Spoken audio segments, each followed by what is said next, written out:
അസ്സലാമു അലൈക്കും വറഹ്മത്തുള്ളാഹി തആല വബറകാതുഹു. അന്ന് സുബഹിക്ക് തന്നെ നിസ്കാരം കഴിഞ്ഞ് അല്പം ഖുർആൻ പാരായണം ചെയ്ത് ബുഷി അടുക്കളയിലേക്കെത്തി. തലേ ദിവസത്തെ ചിന്തകൾ അവളെ വളരെയധികം വിഷമിപ്പിച്ചിരുന്നു. അവളുടെ മനസ്സാകെ തകർന്നു പോയിരുന്നു. എത്ര സ്നേഹമുള്ള ആളായിരുന്നു എൻ്റെ ഇക്ക. പക്ഷേ ഈയിടെയായിപ്പോൾ എന്നെ ഉപദ്രവിക്കൽ തുടങ്ങിക്കണ്.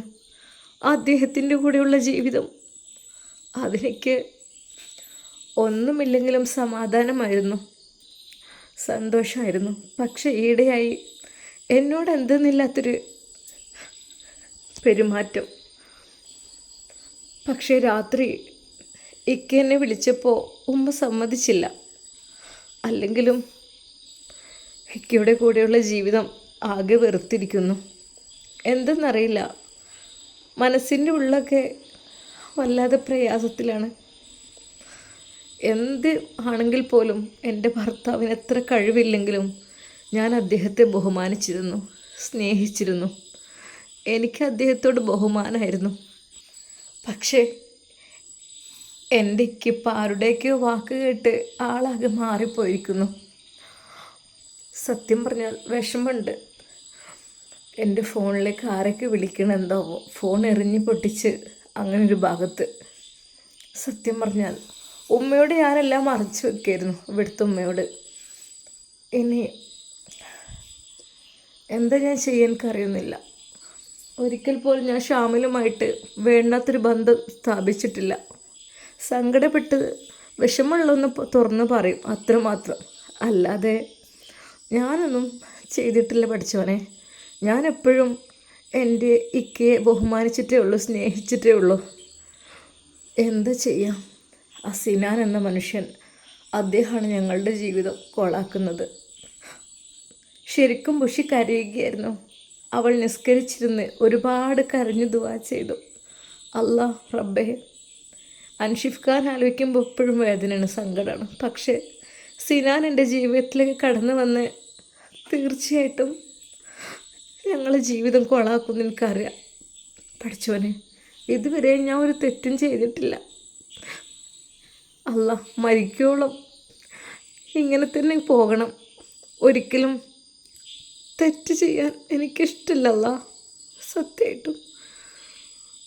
വീട്ടുകാരെല്ലാം ഡോക്ടറുമായുള്ള വിവാഹം ഉറപ്പിച്ചപ്പോഴും ഞാൻ എതിരൊന്നും പറഞ്ഞിട്ടില്ലായിരുന്നു.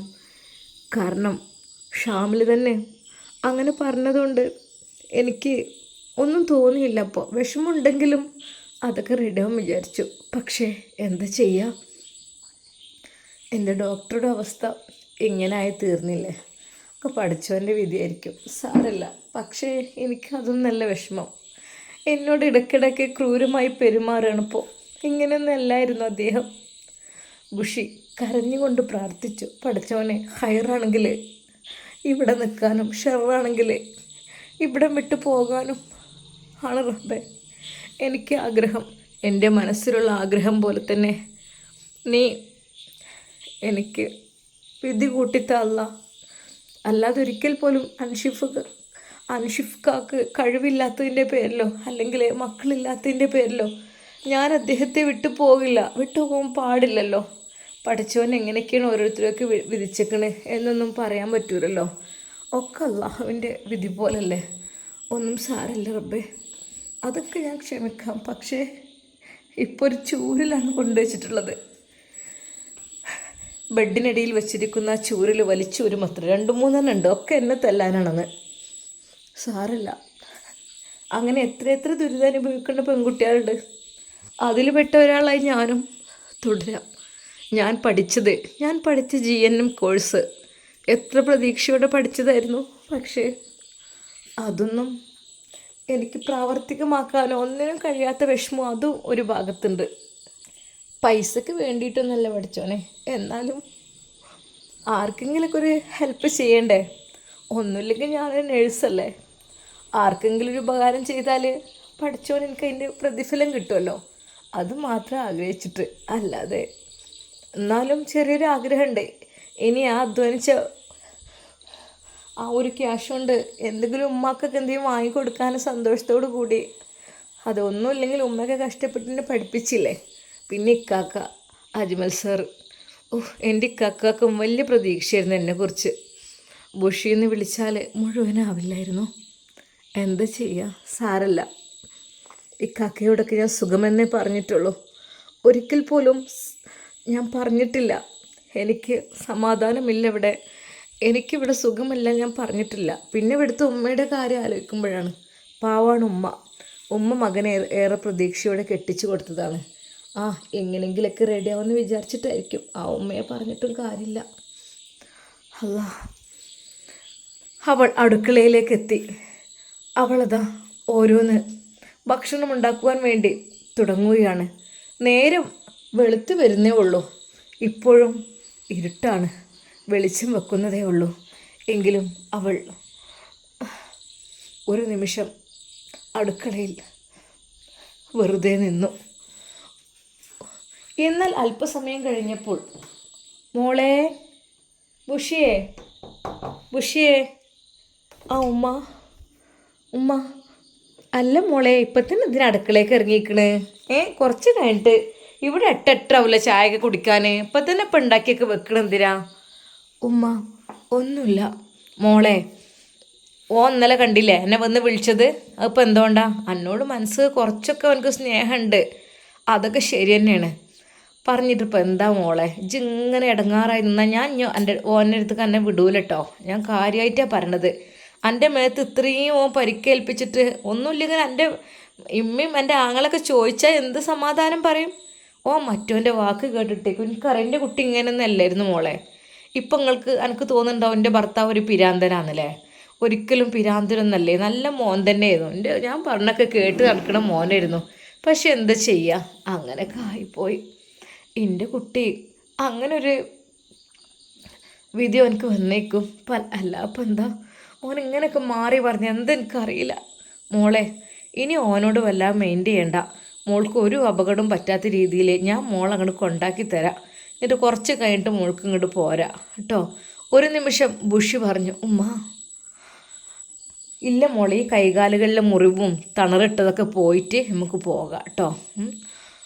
എന്നാൽ ഫോൺ എറിഞ്ഞ് പൊട്ടിച്ചത് ഉമ്മ അറിഞ്ഞിട്ടില്ല എന്ന് തോന്നുന്നു. മോളെ, പിന്നെ വിളിക്കുമ്പോൾ അതൊന്നും പറയൊന്നും വേണ്ട കേട്ടോ.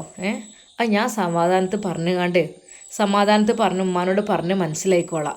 എന്നാൽ ഈ സമയം അതാ അജ്മൽ ഉമ്മയുടെ ഫോണിലേക്ക് വിളിച്ചിരുന്നു. ഹലോ. ഉമ്മ, എന്തൊക്കെയുണ്ട്? സുഖമാണ് മോനെ, അൽഹംദുലില്ലാ. അല്ലുമ്മ, പിന്നെ ബുഷി നിൽക്കാൻ വന്നിരുന്നോ? ഇല്ല മോനെ, വന്നിട്ടില്ല.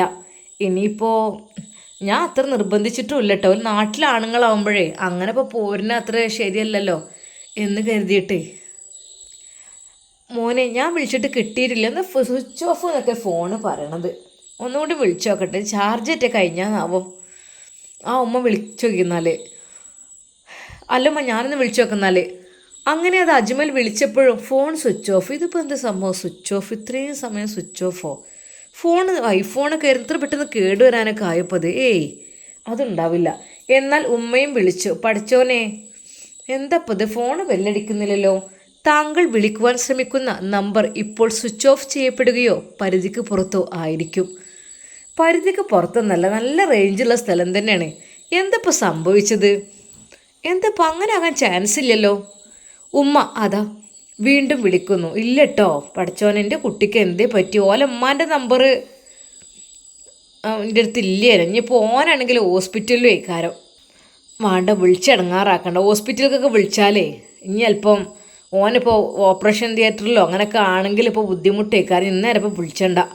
കുറച്ച് കഴിഞ്ഞപ്പോൾ അതാ ഉമ്മാക്ക് തന്നെ തോന്നി, ഒന്ന് പോയി നോക്കിയാലോ, അതായിരിക്കും നല്ലത്. എന്നാൽ പിന്നെ ഒന്ന് പോലുമായി ഒരു ഓട്ടോറിക്ഷയും വിളിച്ചുകൊണ്ട് പോവേക്കാരം നല്ലത്. അങ്ങനെ അതാ ഉമ്മ അന്ന് ബുഷിയുടെ വീട്ടിലേക്ക് പോവുകയാണ്. പഠിച്ചോനെ, അങ്ങനെ പോകാൻ പറ്റൂലല്ലോ, കുറച്ചെന്തെങ്കിലും സാധനമൊക്കെ വാങ്ങണമല്ലോ. ഉമ്മ കുറച്ചധികം ഫ്രൂട്ട്സും കുറച്ച് പലഹാരങ്ങളും എല്ലാം വാങ്ങി. ബുഷിക്ക് നല്ല ഇഷ്ടമാണ് ഉണ്ണിയപ്പം. അതുകൊണ്ട് തന്നെ ഉമ്മ പെട്ടെന്ന് തന്നെ കുറച്ച് ഉണ്ണിയപ്പം ചുട്ട് കയ്യിൽ പിടിച്ചിരുന്നു.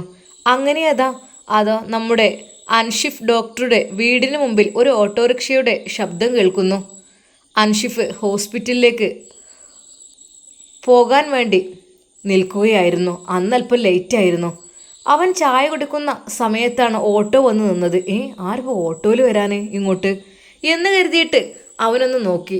എന്നാൽ ഇറങ്ങുന്നത് ബുഷിയുടെ ഉമ്മയാണ്. ഒരുപാട് സാധനങ്ങൾ എടുത്തുകൊണ്ട് അവർ അവിടെ നിന്ന് ഇറങ്ങി ഓട്ടോക്കാരനെ പറഞ്ഞു വിടുകയും ചെയ്തു. എന്നാൽ ഉമ്മ അതാ ഓളുമ്മ വന്നിക്കണ്. ശരി പഠിച്ചവനെ. ബുഷിയേ മോളെ, എൻ്റെ ഉമ്മ വന്നിക്കടി. ഉമ്മ. എന്നാൽ അതാ ഉമ്മ വാതിൽ തുറന്ന് അല്ലാ കയറിക്കോളി ഇങ്ങോട്ട്. അസ്സലാമു അലൈക്കും. വഅലൈക്കും അസ്സലാം വറഹ്മത്തുള്ളാ. പിന്നെ എന്തൊക്കെയാ വർത്താനം, സുഖല്ലേ? എന്തിനാണ് ഇതൊക്കെ ഏറ്റി കൊടുന്നിക്കണം ഇങ്ങോട്ട്? ഇവിടെ കുട്ടികളും കൂടെ ഇല്ലല്ലോ. എന്തിനാണ് ഇതൊക്കെ പൊന്നാര താത്ത ഏറ്റി കൊടുക്കുന്നത്? ഒന്നും വേണ്ടില്ലായിരുന്നേ. എന്താ ഇത്? അതിനെന്താ മോളെ ബുഷിയെ. എന്നാൽ ഉമ്മ വന്നു എന്ന് അറിഞ്ഞപ്പോൾ ബുഷി വിതുമ്പിക്കരഞ്ഞു.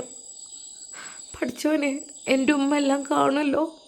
എൻ്റെ കൈകാലുകളിലും മുറിവൊക്കെ കണ്ടാൽ ഉമ്മ ചോദിക്കൂലേ? ഫോണ് ഇനി ഉമ്മ വിളിച്ചിട്ടുണ്ടാവോ എന്തെനിക്കറിയില്ല. ബുഷി പെട്ടെന്ന് മുഖം കഴുകി ഒന്ന് കണ്ണുകളെല്ലാം തുടച്ചു. മോളെ മോളെ. ഉമ്മ വരുമ്മ, ഇരിക്കി. അല്ല മോളെ, എന്താ കണ്ണും മുറക്ക് വല്ലാതെ ചോദിക്കണല്ലോ?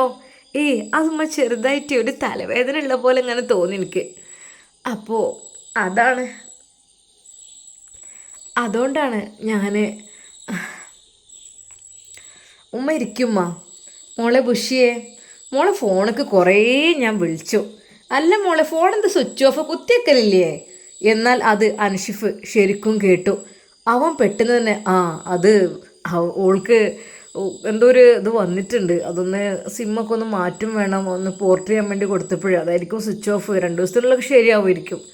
ഇപ്പം എന്തിനാ മോനെ പോർട്ടോടെ റേഞ്ചിൻ്റെ കുറവുണ്ടോ? അല്ല, വേറൊരു നെറ്റ്വർക്കിലേക്ക് ആക്കാൻ വേണ്ടിയിട്ടേ. അതിനിടയിൽ അൻഷിഫ് അങ്ങ് പറഞ്ഞൊപ്പിച്ചു. ശരിക്കും ബുഷി ഞെട്ടിപ്പോയി. മോളെ ഏതായാലും സമാധാനമായി. അപ്പോളേ അജ്മലും വിളിച്ചിട്ട് കിട്ടണില്ല എന്ന് പറഞ്ഞു. അപ്പം ഞാനും തന്നെ വിളിച്ചിട്ട് അപ്പം കൊണ്ട് പോരാൻ കരുതിയൊന്നല്ല. അതിനെന്താ, നിങ്ങൾക്ക് പോന്നൂടെ? മോളെ കെട്ടിച്ച് വീടല്ല, ഇനിയിപ്പോൾ എന്താ ഇടയ്ക്കിടയ്ക്ക് വന്നൂടെ നിങ്ങൾക്ക്? ഉമ്മയുടെ ആ ഒരു വാക്കുകളും. എന്നാൽ അൻഷിഫിന് കുറച്ച് ഭയം തോന്നി. കാര്യം മറ്റൊന്നുമല്ല, തലേ രാത്രിയിൽ സംഭവിച്ച കാര്യങ്ങൾ ചൂരൽ കൊണ്ട് ബുഷിയെ തല്ലിച്ചതച്ചത്. അതെ, ഫോൺ എറിഞ്ഞ് പൊട്ടിച്ചത് എല്ലാം അവൾ പറയുമോ എന്നുള്ള ആ ഒരു ഭയമുണ്ടായിരുന്നു. എന്നാൽ സ്നേഹത്തോടെ അതാ അൻഷിഫ്. ബുഷി ഇവിടെ വാ മോളെ. ബുഷി, പിന്നെ ഉമ്മ വന്ന് വിചാരിച്ചിട്ട് ഇനിയിപ്പോൾ പോകാനൊന്നും മോളെ നിൽക്കണ്ട കേട്ടോ. മോൾക്കിവിടെ ഓൾക്ക് ഇവിടെയാണ് ഇഷ്ടം. ഞാൻ പലപ്പോഴും അവളോട് പറയും, ബുഷി വീട്ടിലേക്ക് പോകണോ ചോദിക്കുമ്പോൾ അവൾ പറയുന്നതാണ്, ഞാനിവിടെ നിന്നോളാം, ഞാൻ പോയാൽ പിന്നെ ഇവിടെ ആരാ, അങ്ങനെ പറയും. അപ്പം ഉമ്മ പറയും, പഠിച്ചവൻ എങ്ങനെ ഒരു മോളെ കിട്ടിയതും വലിയ കാര്യം തന്നെ. ശരിക്കും അൻഷിഫ് നല്ല രീതിയിലാണ് സംസാരിക്കുന്നത്. ഉമ്മ പിന്നെ എന്തൊക്കെ അജ്മൽ വിളിക്കാതൊക്കെ അല്ലേ? ഓക്കെ. അപ്പോൾ അങ്ങനെയൊക്കെയാണല്ലേ. ഞാൻ പറയാണ് ബുഷിയോടെ, ഇപ്പോൾ ഡ്യൂട്ടിക്ക് നീ വല്ലാതെ പോകണ്ട, അപ്പോൾ കുറച്ച് തിരക്കൊക്കെ ആകുമ്പോൾ കുറച്ച് കഴിഞ്ഞോട്ടെ എന്ന് പറഞ്ഞതാണ്. ഡ്യൂട്ടിക്ക് ഇപ്പോൾ അവളെ കൊണ്ടാറില്ല. ഇൻഷാല്ലാ ഒരു ക്ലിനിക്ക് ഇട്ടിട്ട് അങ്ങനെയൊക്കെ എന്തെങ്കിലുമൊക്കെ ചെയ്യണം, ആഗ്രഹമുണ്ട്. മോളെ, എന്നാൽ നമുക്ക് പോയാലോ? 2 ദിവസം, കുറച്ച് ഒരാഴ്ച നിൽക്കല്ലേ, 8 ദിവസം കഴിഞ്ഞിട്ട് വന്നാൽ പോരെ? എന്നാൽ ഒരു നിമിഷം ബുഷി ദയനീയമായി ഉമ്മയുടെ മുഖത്തേക്ക് നോക്കി. എന്നാൽ ഭർത്താവ് ദയനീയമായി അവളെ നോക്കുന്നുണ്ടായിരുന്നു, ഒരു ക്ഷമാപണം പോലെ. പ്ലീസ് പോണ്ടടി, നീ പോയാൽ എനിക്ക് ആരും ഉണ്ടാവില്ല. ബുഷി പ്ലീസ് നീ പോവല്ലേ. തലേ ദിവസം ബുഷി ഇല്ലാത്തതുകൊണ്ട് അവൻക്ക് ഉറക്കം വന്നിട്ടില്ലായിരുന്നു. അവന് ബെഡ്റൂമിൽ അങ്ങോട്ടും ഇങ്ങോട്ടും തിരിഞ്ഞും മറിഞ്ഞും കിടക്കുകയായിരുന്നു. അപ്പോഴത്തെ ബുദ്ധിമോശം കൊണ്ട് എന്തൊക്കെയാണ് ഞാൻ ചെയ്തു? വേണ്ടില്ലായിരുന്നു. വല്ലാത്തൊരു കഷ്ടമായിപ്പോയി. ഒരിക്കൽ പോലും അവൾ ഉപദ്രവിക്കേണ്ടില്ലായിരുന്നു. പിന്നെ എന്താ ചെയ്യുക? അവളുടെ വാശിയും ദേഷ്യവും അവളുടെ രഹസ്യ ബന്ധവും എല്ലാം കൂടി ആലോചിക്കുമ്പോൾ സത്യം പറഞ്ഞാൽ അത് വല്ലാത്തൊരു ടെൻഷനായിരുന്നു. വേണ്ടില്ലായിരുന്നു എന്നൊക്കെ തോന്നിയിരുന്നു. എന്നാൽ ബുഷിയെ കൊണ്ടുപോകുന്നതായപ്പോൾ അവൻ്റെ മുഖം വല്ലാതെയായി. മോനെ, എന്നാൽ ഓളെ കൊണ്ടോട്ടെ, 8 ദിവസം കഴിഞ്ഞിട്ട് വന്നാൽ മതി. എന്നാൽ അൻഷിഫിന് എന്ത് ചെയ്യണമെന്നായിപ്പോയി. ഒരു നിമിഷം ബുഷിയുടെ മുഖത്തേക്ക് ദയനീയമായി നോക്കി. ബുഷി നീ പോവണോ? അവൾക്ക് എന്ത് പറയണമെന്നറിയുന്നില്ല. തലേ ദിവസത്തെ ആ ഒരു പ്രഹരം, ആ ഒരു ചീത്ത പറച്ചിൽ, അതെല്ലാം കൂടി അവളുടെ തലയിൽ ആകപ്പാടെ വല്ലാത്തൊരു കനമാണ്. പോരാത്തതിന് അദ്ദേഹത്തിൻ്റെ സ്വഭാവവും കാര്യങ്ങളും. അവൾ പതുക്കെ പറഞ്ഞു, ഇവിടെ നിന്നിട്ടെന്താ, ഈ അടി കൊള്ളാനല്ലേ? അവൾ വിതുമ്പുന്നുണ്ടായിരുന്നു. പ്ലീസ്, ദയവായി എന്നെ നാറ്റിക്കരുത്, ദയവായി. നീ പോണിന് കുഴപ്പമില്ല, നല്ല രീതിയിൽ പോയിക്കോ. പക്ഷേ എന്നോട് ഒരല്പം സ്നേഹമുണ്ടെങ്കിൽ നീ ഒന്നും പറയില്ല. അതെൻ്റെ ബുദ്ധിമോശം കൊണ്ട് സംഭവിച്ചതാണ്. ഒരിക്കൽ പോലും ഞാനത് വിചാരിച്ചതല്ല, കരുതിയതല്ല. ബുഷി പ്ലീസ്, നീ ഒന്നും പറയില്ലേ പൊന്നെ കേട്ടോ. അവളുടെ മുടിയിഴകളിൽ അവൻ പതുക്കെ തലോടി. ശരിക്കും ബുഷിയുടെ കണ്ണുകൾ നിറഞ്ഞു. ഇക്ക, ഏയ് എന്താടി ഇക്ക, പോകാൻ ഇഷ്ടമൊന്നുമില്ല, പക്ഷേ പിന്നെന്താ, എന്നാൽ പോകണ്ടടി പ്ലീസ് കേട്ടോ. കുറച്ച് ദിവസം കഴിഞ്ഞിട്ട് പോയാൽ പോരെ. എന്നാൽ അവൻ്റെ ആ വാക്കുകൾക്ക് മുമ്പിൽ ബുഷിയുടെ കണ്ണുകൾ നിറയുകയായിരുന്നു. ഉമ്മ അത് കണ്ടു. അല്ല, എന്തിയെ പോരനൊന്നുമില്ലേ? വെറുതെ അല്ല പറഞ്ഞത് അവൾക്ക് പോരാൻ കൂട്ടില്ലാന്ന്. അല്ല മോളെ, കരയാണോ? കരഞ്ഞും കൊണ്ട് പിടിച്ചു പറിച്ച് കൊണ്ടുവരുന്ന ഉമ്മാനെ കൊണ്ട് കഴിയൂല കേട്ടോ. കാരണം എനിക്ക് എവിടെയാണ് നിൽക്കണിപ്പോൾ കുറച്ച് ദിവസം ഇഷ്ടം. എൻ്റെ കൂടെ 8 ദിവസം നിൽക്കാൻ പോരേ വാ പോര്. അതല്ല, ഭർത്താവിനെ വിട്ട് പിരിയണത് സങ്കടമാണെങ്കിൽ ഉമ്മ പോവുകയാണ്. കാരണം അങ്ങനെ ഇടങ്ങാറാക്കി പിടിച്ചു പറിച്ച് കൊണ്ടുപോകില്ല ഞാൻ. എനിക്കത് ഇഷ്ടമല്ല. കാരണം നല്ല രീതിയിൽ എല്ലാവരും സമാധാനത്തോടു കഴിഞ്ഞാൽ അതന്നെയല്ലേ ഏറ്റവും നല്ലത് കേട്ടോ മോളെ. എന്നാൽ ഉമ്മ പോട്ടെ. എന്നാൽ അവൾ വീണ്ടും കരയുകയായിരുന്നു. ഉമ്മ, മോൾക്ക് ഇഷ്ടമുണ്ടേ വന്നാൽ മതി, ഇങ്ങനെ കരയണ്ട. മോനെ അൻഷിഫേ, പിന്നെ ഓളെ എന്താ വേണ്ടത്, കൊണ്ടുപോവുക അതോ? അത് അവളുടെ ഇഷ്ടം പോലെ എന്താ വെച്ചാൽ ചെയ്തോട്ടെ. മോളെ ബുഷി, ഉമ്മാൻ്റെ കുട്ടീന്നാ പോരി, 8 ദിവസം കഴിഞ്ഞിട്ട് പോവാലോ. എന്നാൽ അവൾക്ക് അതിലേറെ ഭയമായിരുന്നു. അതെ, ഒരു പക്ഷേ ഫുൾ കൈയുള്ള ചുരിദാറിൻ്റെ കൈകളൊന്ന് പൊന്തിച്ചു കഴിഞ്ഞാൽ, ചുരിദാറിൻ്റെ പാൻറ്റൊന്ന് മാറ്റിക്കഴിഞ്ഞാൽ തൻ്റെ കൈകാലുകളിലൊക്കെ അതാ നല്ല രീതിയിൽ അടിയുടെ പാടുകളാണുള്ളത്. അതെല്ലാം ഉമ്മ ചോദിച്ചു കഴിഞ്ഞാൽ ഒരു പക്ഷേ അൻഷിഫിന് ഉമ്മയൊക്കെ സംശയിക്കും, ഉമ്മയൊക്കെ ഭയക്കും. അതുകൊണ്ട് ഇനിയിപ്പോൾ അദ്ദേഹത്തിൻ്റെ ഭാവി ഞാൻ തകർക്കണ്ടല്ലോ. ക്ഷമിച്ചിവിടെ നിൽക്കുകയെ, എനിക്കറിയുന്നില്ല. ഉമ്മ, നിങ്ങൾ പോയിക്കോളി, ഞാൻ 2 ദിവസം കഴിഞ്ഞിട്ട് അൻഷിഫിനെ കൊണ്ടാക്കി തന്നോളൂ. അവൾ വിതുമ്പിക്കൊണ്ട് പറയുമ്പോൾ ഉമ്മ പറഞ്ഞു, പൊന്നു മോളെ, അങ്ങനെയാണെങ്കിൽ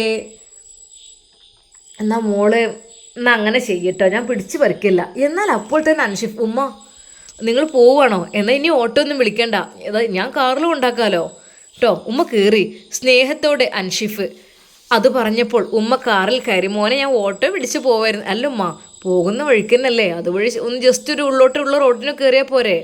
ഉമ്മ കയറി, എന്ന് ഉമ്മ പോയിട്ട് വരാം. എന്നാൽ ബുഷി തൻ്റെ പ്രിയപ്പെട്ട ഉമ്മയെ അവൻ കൊണ്ടുപോകുന്ന ബുഷി നോക്കി നിന്നു. റബ്ബേ, എന്തൊരു സ്നേഹം, എന്തൊരു ബഹുമാനം. പക്ഷെ എന്നോടെന്തെങ്ങനെ? ശരിക്കും അവനങ്ങ് തകർത്തഭിനയിച്ചു എന്ന് തന്നെ പറയാം. എന്നാൽ ഈ സമയം ഉമ്മയോട് അവനൊരു കാര്യം പറഞ്ഞു. ഉമ്മ, ആ മോനെ, ഉമ്മ, അതായത് എനിക്കൊരു കാര്യം പറയാനുണ്ട്. എന്താ മോനെ? അല്ല, ഒന്നുമല്ല, ഞങ്ങൾക്ക് കുട്ടികളുണ്ടാകുന്ന കാര്യത്തിൽ കുറച്ചൊരു പ്രയാസം ഉള്ളത് പോലെ ഉണ്ട് ട്രീറ്റ്മെൻറ്റിൽ. എന്താ മോനെ, എന്തു പറ്റി? അല്ലേ, ഒന്നുമല്ല, എനിക്കൊരു കൗണ്ടിൻ്റെ ഇതൊരു കുറവ്, എനിക്കും അവൾക്കും ചെറിയൊരു പ്രോബ്ലം അങ്ങനെ ഉണ്ടായിട്ടേ. അപ്പോൾ ഒരു ചികിത്സ ഉണ്ട്, ഒരു കുത്തിവെക്കണ ചികിത്സയാണ്. അപ്പോൾ ആ ഒരു ചികിത്സക്ക് വേണ്ടിയിട്ട് ഞാൻ അവളോട് കാര്യങ്ങൾ പറഞ്ഞപ്പോൾ അവൾ ഒരിക്കലും ഒരു വിധേനയും സമ്മതിക്കുന്നില്ല. എനിക്കാണെങ്കിൽ മക്കളെന്ന് വെച്ചാൽ വലിയ ജീവനാണ്, ഉമ്മക്കാണെങ്കിൽ അതിനേക്കാളും. ഒരു വീട്ടിലൊരു പേരക്കുട്ടി ഉണ്ടാകാന്നൊക്കെ പറഞ്ഞത് വലിയൊരു സന്തോഷമുള്ള കാര്യം തന്നെയല്ലേ. അപ്പോൾ അവളോട് ഉമ്മയെന്ന് പറഞ്ഞ് മനസ്സിലാക്കി കൊടുത്തു കഴിഞ്ഞാൽ, മോനെ അതല്ല, എന്തെങ്കിലും വേറെ പ്രോബ്ലം? വേറെ ഒന്നുമില്ല, അതന്നെ ഒരു കൗണ്ടിൻ്റെ പ്രോബ്ലം എന്താണ്. പക്ഷേ അതിങ്ങനെ നേരിട്ടാവുമ്പോഴേ അതിങ്ങനെ കുത്തിവെച്ച് അങ്ങനെയൊക്കെ ചെയ്യുമ്പോൾ ഓക്കെ ആവും, മക്കൾ പെട്ടെന്ന് സെറ്റാവും എന്നൊക്കെ പറഞ്ഞിട്ടുണ്ട്. പക്ഷെ ഒരു വിധേനയും അവൾ സമ്മതിക്കുന്നില്ല. അവൾ ഭയങ്കര കരച്ചിലാണെന്ന് പറയുമ്പോഴേ ഭയങ്കര പ്രയാസമാണ്. എന്നോടെപ്പോഴും ഒരു എതിര് പറഞ്ഞുകൊണ്ട് എന്നെ കൂടുതലായിട്ട് അവളിങ്ങനെ ബുദ്ധിമുട്ടിക്കുക. എന്ന് വെച്ചാൽ ഞാൻ എന്താ പറയുക, ഈ കാര്യം പറയുമ്പോഴേ ഞാനില്ല, നിങ്ങൾ പോയിക്കോളൂ, അങ്ങനെ എങ്ങനെ ഒറ്റയ്ക്ക് എന്നൊക്കെ പറഞ്ഞിട്ട് ബുഷി അങ്ങനെയൊക്കെ പറയുമോ? അതേ ഉമ്മ, സത്യമായിട്ടും ഞാൻ ഒരിക്കൽ പോലും കളവ് പറയില്ല, എനിക്ക് കളവ് പറയേണ്ട ആവശ്യമില്ല. അവൾ ഒരു വിധേനയും സമ്മതിക്കുന്നില്ല. ഞാൻ ഒരുപാട് പറഞ്ഞു അവളോട്, ഒരുപാട്. എന്താ ബുഷി നീ ഇങ്ങനെ നമുക്ക് നമ്മളുടെ കാര്യമല്ലേ, നമ്മുടെ മക്കളെ കാര്യമല്ലേ, എന്താ നിനക്കൊന്ന് ചിന്തിച്ചൂടെ എന്ന് പറഞ്ഞപ്പോഴേ അവൾ എൻ്റെ നേർക്ക് കണ്ട് ചാടണം. എന്ത് മക്കളൊക്കെ ഉണ്ടായിക്കോളും അങ്ങനെ ഇങ്ങനെയൊക്കെ പറഞ്ഞ്. അപ്പം ഞാൻ ഒരു കാര്യം പറഞ്ഞ്, അതായത് എന്താ നിനക്ക് മക്കളുണ്ടായാൽ എൻ്റെ അടുത്തുനിന്ന് പോകാൻ പറ്റില്ല വിചാരിച്ചിട്ടാണോ? അതോ നിനക്ക് വേറെ വല്ല ബന്ധമുണ്ടോ എന്ന് ഞാൻ ചോദിച്ചതിൽ അവൾ ഭയങ്കര കരച്ചിലും പിഴിച്ചിലും ഒക്കെ ആയിട്ട് അങ്ങനെയൊക്കെ കുറച്ച് പിണക്കത്തിലൊക്കെ ആയിരുന്നു. ഇപ്പോൾ കുഴപ്പമില്ല. അപ്പോൾ ഉമ്മ ഒന്ന് പറഞ്ഞ് ഉപദേശിച്ച് കൊടുത്താൽ ഏറ്റവും നല്ലതായിരിക്കും. അത് നിങ്ങൾ പറയണം, നിങ്ങൾ എന്താ പറയുക, ഭർത്താവിനനുസരിച്ച് ഭർത്താവിൻ്റെ ഇഷ്ടത്തിൽ നീങ്ങണമെന്നൊന്ന് പറഞ്ഞ് മനസ്സിലാക്കി കൊടുത്താൽ മതി. മോനെ ഓള് കുഴപ്പമൊന്നുമില്ലല്ലോ, ഓളെ ഭാഗത്തുനിന്ന് എന്തെങ്കിലും പ്രശ്നങ്ങൾ ഉണ്ടായോ മോനെ? ഇല്ല പ്രശ്നം ഉണ്ടായിട്ടില്ല, പക്ഷേ ചിലതൊക്കെ കാണുമ്പോൾ നമുക്ക് ദേഷ്യം പിടിക്കും. അവൾ വാശി പിടിക്കുകയാണ്. എന്തൊരു വാശിയാണ് പിടിക്കുന്നത്! വാശി പിടിച്ചിട്ട് എന്നോട് പറയാണ്, ഞാൻ എന്താ വരുന്നില്ല, അങ്ങനെയാണ് ഇങ്ങനെയാണ് എന്നൊക്കെ പറഞ്ഞിട്ട് ഭയങ്കര പ്രശ്നമാക്കൽ. അപ്പോൾ ഉമ്മ ഒന്ന് പറഞ്ഞ് മനസ്സിലാക്കി കൊടുക്കണം കേട്ടോ. അവൾക്ക് വേറെ ഒന്നുമല്ല, ഞങ്ങളുടെ ജീവിതമല്ലേ ഭാവി ജീവിതം, പെട്ടെന്നൊരു കുഞ്ഞൊക്കെ ആയി കിട്ടിയ സമാധാനമായില്ലേ. അല്ല എങ്കിൽ അതിപ്പോൾ കുറച്ച് നീണ്ടു പോയാലേ. എനിക്കാണെങ്കിൽ മോനെ അത് സാരമില്ല, ഓളെ ഞാൻ പറഞ്ഞ് മനസ്സിലാക്കി കൊടുത്തോളാം. ഓൾ അങ്ങനെയൊക്കെ പറഞ്ഞോ? ബുഷി അങ്ങനെയൊന്നും പറയില്ലായിരുന്നല്ലോ. അത് ഉമ്മ ഇപ്പോൾ ആളാകെ മാറിയിരിക്കണ്.